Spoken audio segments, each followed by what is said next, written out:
The two contrasting dance filmmakers I will be discussing in this presentation are Daniel Ezralow's choreography in the Beatles film Across the Universe, which is my favourite film and incredibly artistic and beautiful choreography throughout. And Maya Derren's 1945 black and white silent short film, A Study in Choreography for Camera.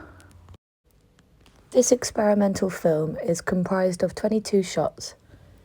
These unique camera angles and editing techniques were very groundbreaking for the time. As you can see in this beginning sequence, all these short clips are edited in a way to make it appear as one long seamless shot. Maya Derren was born in 1917 Ukraine and later moved to New York City. During this time, women faced many challenges in gaining recognition and opportunities in a male-dominated world. She believed in the expressive power of dance and the transformative impact of film as an art form.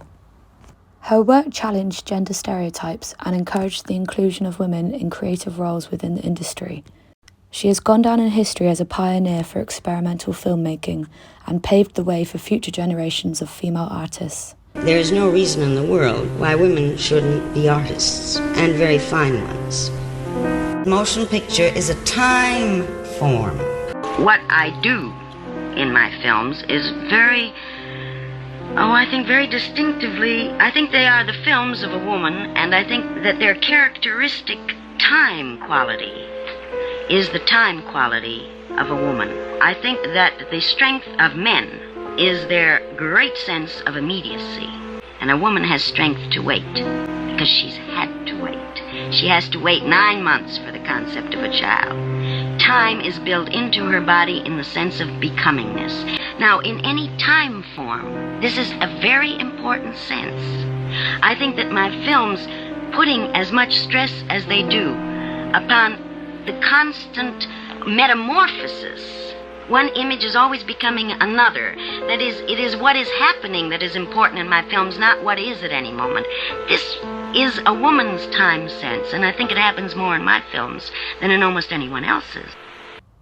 In contrast to this, Across the Universe is a 2007 musical film directed by Julie Taymor. It is set in 1960s New York and Liverpool and features a soundtrack consisting of songs by the Beatles.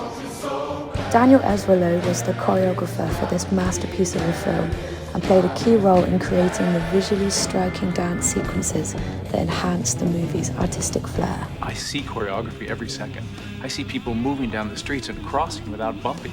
I mean, hundreds, getting out of the subway today. I see a sea of people going this way. I see another sea going this way, another sea going this way, and then to top it off, they all cut through each other. And no one bumps. So, I mean, that's the idea right there. But you've got to get to the simple steps or else there's no core to what you're doing. You got to think this piece through, and the way to do it is stop thinking like a dancer. Stop thinking so physical. I know it's a hard thing to say to dancers, but you will be ultimately. As soon as I put on that music, you're going to go nuts. One thing I can tell you is you got to be free.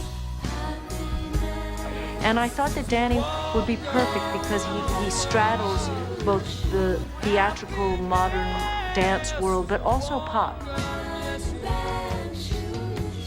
And circus and acrobats. And we talked a lot about using everyday movement as the vocabulary.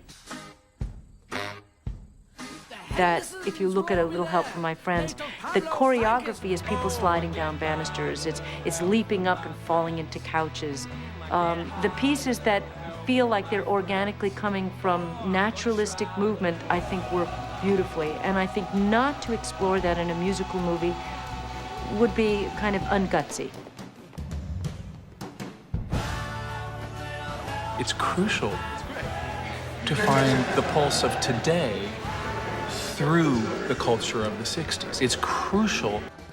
The movement is instigated, as Julie says, from the time, from the period, from the way the people were and what happened. It's also the way I work with the dancers. I can't just tell them to go back and do period dance. I'm looking at the bodies that are educated today. There's a different level of tech, but there's a different level of consciousness. So we have to eat the 60s and digest it through the bodies of today. Otherwise, there's a great danger in just going back to try to recreate the 60s. Happiness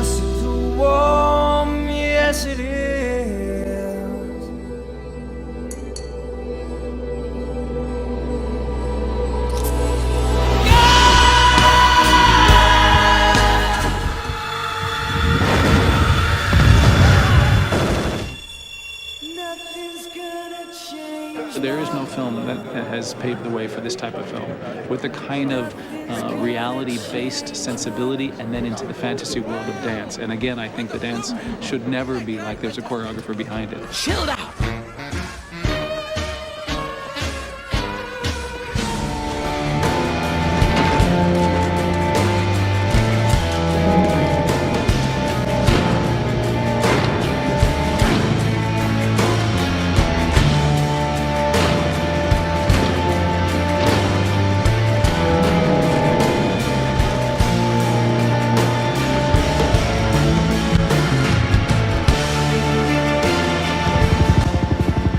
It's kind of trying to be both surreal and playful, and still very powerful and poignant. She's so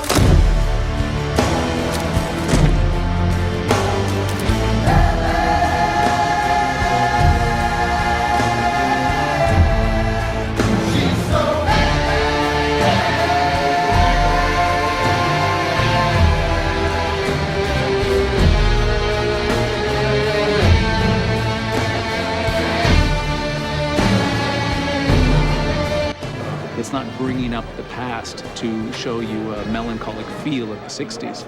It's taking the 60s as a jumping point to go into the future. You'll leave it saying, wow, that happened, and where are we going? And I think that's great. Having been some days in preparation, a splendid time is guaranteed for all. And tonight, Mr. Kite is topping the bill, baby! Across the universe! It's me!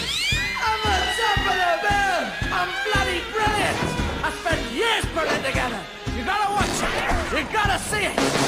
It's me! In the thing!